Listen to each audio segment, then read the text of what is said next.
tous, j'espère que vous allez bien et que vous êtes bien installés. Aujourd'hui, on se retrouve pour une nouvelle vidéo.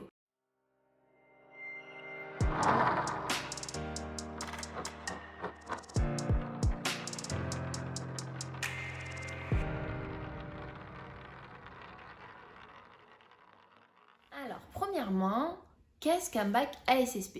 Donc, le bac ASSP, c'est un bac professionnel, accompagnement, soins et services à la personne. Durant ces 3 ans au lycée, on effectue différents stages où on part en immersion directement dans le monde du travail.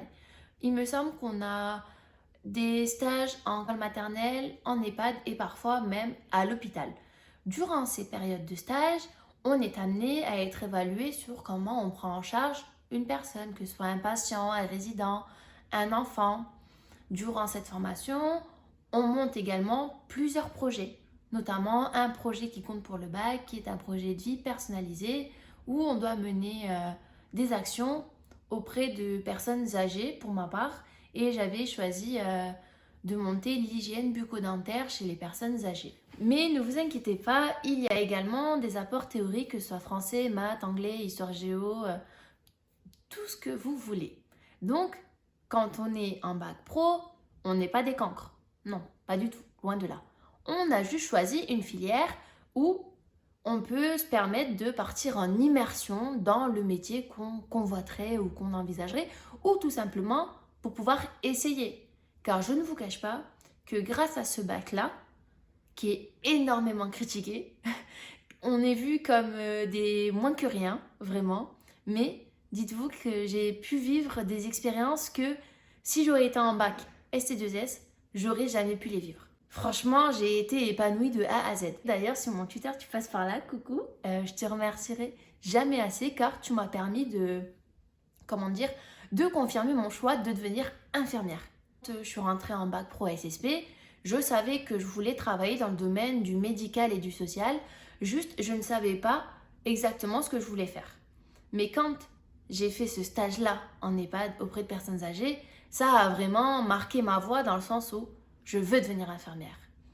Donc quand j'en ai parlé autour de moi, je vous cache pas que j'ai eu des moqueries. Oui, tu sors d'un bac pro SSP, mais qu'est-ce que tu vas aller faire l'école d'infirmière? T'en as même pas les capacités. Et je vous cache pas, c'est la réalité. Sauf que, on va parler de choses sérieuses. Est-ce que réellement un baccalauréat définit qui vous êtes ou qui nous sommes? Clairement, non. Et vous savez pourquoi? Parce qu'on m'avait dit qu'Amelia, tu ne pourras jamais aller à la fac. Mais ça a été une très belle expérience et je ne regrette surtout pas de l'avoir fait. Du coup, j'ai obtenu mon bac en 2017 et en septembre 2017, je suis montée à la fac. J'ai fait licence sciences de l'éducation, licence sciences de la vie. J'ai fait quelques mois par-ci, quelques mois par-là. Enfin, je voulais tester et montrer que oui, un bac pro, ça peut continuer dans des études supérieures. Et pas directement être considéré comme une voie de garage et directement se dire « Ah, je sors d'un bac pro, j'ai pas mes chances. » Alors qu'en fait, on a tous nos chances. Il suffit juste d'y mettre de la volonté. SSP aussi, c'est en plus de partir en immersion dans les stages, en plus de pouvoir confirmer ou pas sa voie, c'est que en terminale, on a la possibilité de passer notre CAP petite enfance en même temps. Donc dites-vous qu'en 3 ans, on peut avoir un BEP à la fin de la première année, un bac en terminale et un CAP en prime en terminale. J'ai mis fin aux études à l'université en octobre 2018. Je me suis dit là, Camilla, stop, c'est fini, pose-toi. Car c'est bon, t'as assez testé à droite, à gauche, mais maintenant, t'as 21 ans, réfléchis à ce que t'aimes et à ce que tu veux faire. Donc, j'ai repensé à ce qu'on m'avait dit, comme quoi je pouvais pas rentrer en école infirmière et tout, et je me suis dit, je vais le tenter. Ça passe ou ça casse. Et finalement, durant mon année blanche, j'ai fait un service civique à l'hôpital qui m'a beaucoup plu parce que j'étais vraiment au contact avec les patients, je les accompagnais, je les renseignais. Franchement, c'était une très bonne expérience. Donc, petit aparté, mais si vous êtes en année blanche et que vous voulez vraiment tester quelque chose, testez le service civique car c'est vraiment un atout. J'ai lancé la procédure sur Parcoursup et une fois que c'est fait, je réalisais pas du tout que je risquais de partir à 1200 km de chez moi, alors que moi, je ne suis jamais partie loin de chez moi. Vraiment, c'était une aventure. Du coup, quand Parcoursup a donné ses résultats, sans surprise, j'ai été refusée chez moi en Corse et j'ai été sur liste d'attente dans tout le sud. Du coup, il me restait Nord et Grand Est.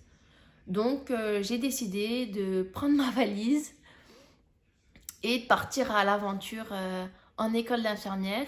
Et franchement, je ne regrette pas du tout le choix que j'ai fait car j'ai vécu la meilleure expérience de ma vie.